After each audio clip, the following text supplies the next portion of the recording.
Do you have the new version of Google Analytics?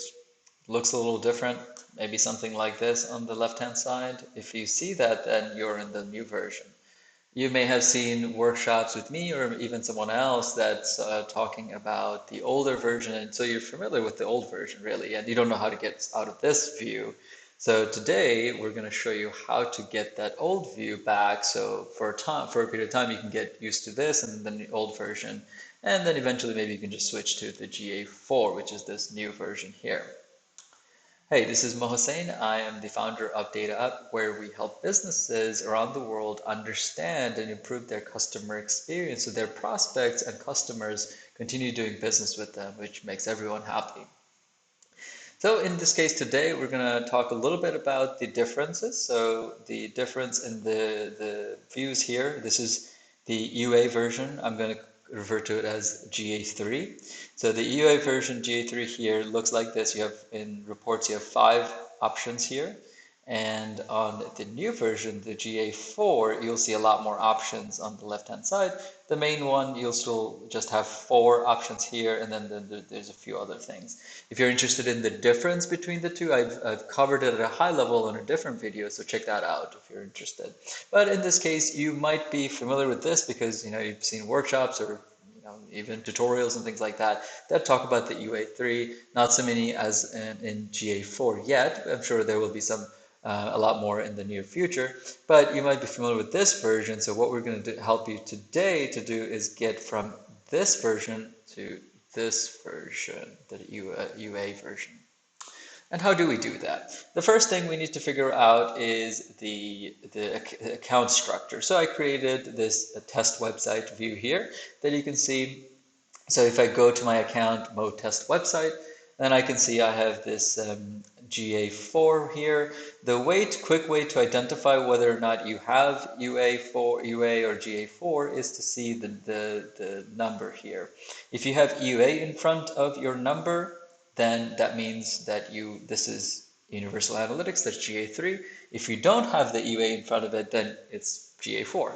And also, again, you could actually go to the home page like we were looking at here in the home, and you can also identify it that way. But the main thing is we are in our account to make sure that we're in the right account if you have multiple accounts. And then we can see, okay, I have this one set up. For demonstration purposes, I've deleted my UA so you can see what it looks like from scratch. So just pretend like that's not there. So in this case, you might see something like this where you have your GA4 here. So let's give it a second. There you go. All right, so you might have this one. It's got some numbers in it, doesn't have the UA, and we want the UA for various different reasons. Okay, so in this case, I'm in my test account now, and I'm going to say, okay, go to admin here. And in the admin, this will look a little different to you as well if you're only familiar with the Universal Analytics. So in this case, what we're going to do is click on Create Property. As soon as you create property, you should see something like this. This might be familiar to you as well if you've set up the Google Analytics recently. And in this case, we're going to give it a property name. You will notice that it says create Google Analytics for property. Ignore that for now. We're just going to say test website here. I will just say UA in parentheses. You can kind of name it whatever you want. Doesn't really matter all that much.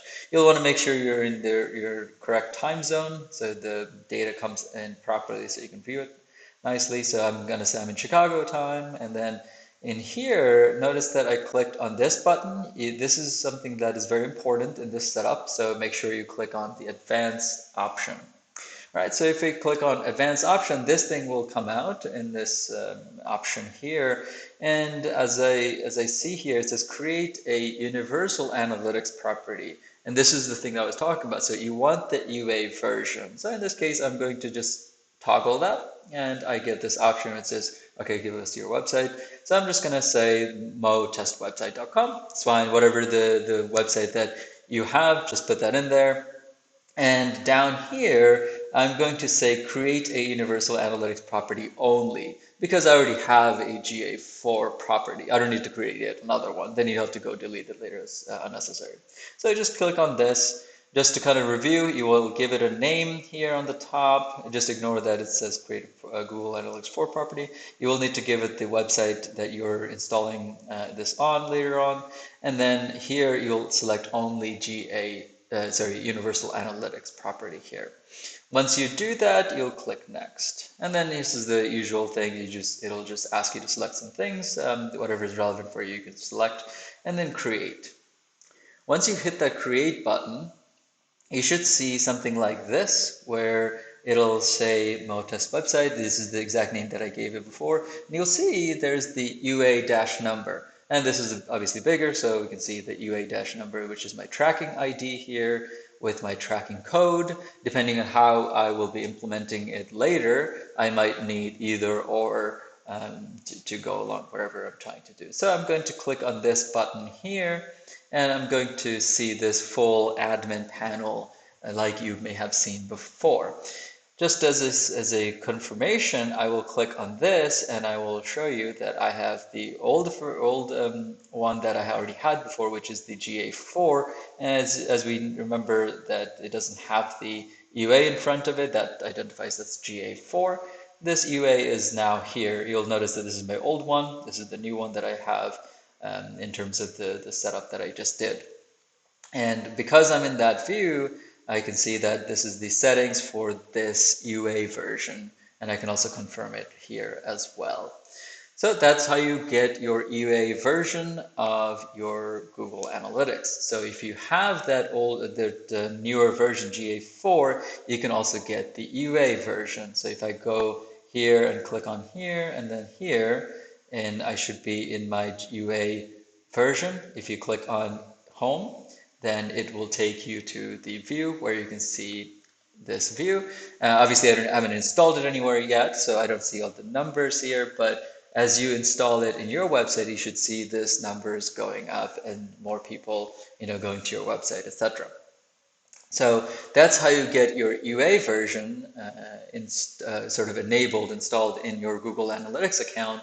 Once you've done this, again, you might need this UA number for various reasons. I've had some people ask me before about how to get this UA number, particularly because some platforms, like if you're on Shopify or Squarespace or something similar, maybe Wix, they may not yet support the Google GA4 version yet. So they might be asking you for, okay, what's the UA number for your Google Analytics? If that's the case, now you know how to do that. Now you know how to get your UA number. If you can get this one, that means that you can submit this to your Shopify, Squarespace, etc. So that way they can collect that information and send it to Google Analytics so you can see it. Now, if you already have GA4 installed on your website and you want this one, you can get both of them installed. If you're using a platform like Squarespace or Shopify, you may not be able to without a developer's help. You might be able to hire a developer and get this code from GA4 into your website or UA into your website, depending on how you're doing it. So that's really the base of it. This hopefully was helpful to create your UA version of Google Analytics. And if you have any questions, let me know. Have a great day.